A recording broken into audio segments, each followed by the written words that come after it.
So that's me, and I am getting ready to do this road to guitar mastery. But before I can do that, I have to warm up. Greetings and welcome to another episode of Road to Guitar Mastery, where we take the daunting task of learning the guitar and we chop it up into its smallest bite-sized pieces.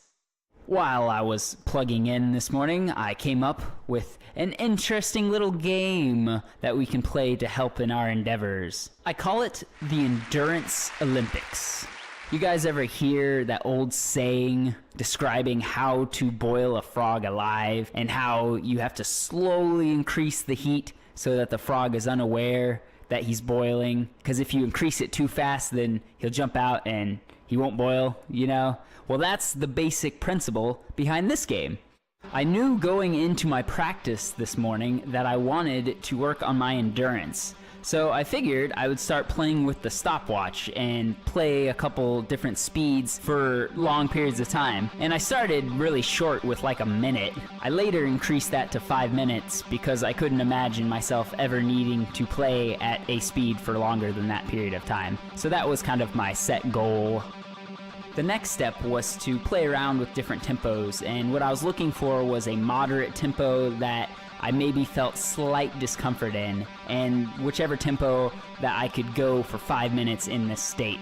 And the first tempo I found like that was 84 beats per minute. After completing that first challenge, I jumped up to 91 beats per minute and tried the same thing.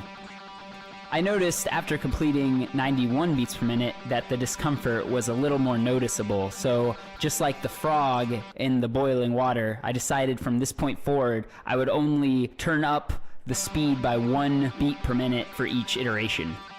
I followed this logic all the way up until I hit 96 beats per minute, and at this point I was able to do the 5-minute challenge, but the discomfort was pretty substantial, so I figured then that that was probably my limit for the day. I found the Endurance Olympics to be really beneficial as far as a practice technique because by increasing the tempo by only 1 beat per minute, you can barely notice the difference, but after a while, just like the frog, you're now boiling, you know? So I thought that this was a really effective way, and I will probably continue to do this in the future. Like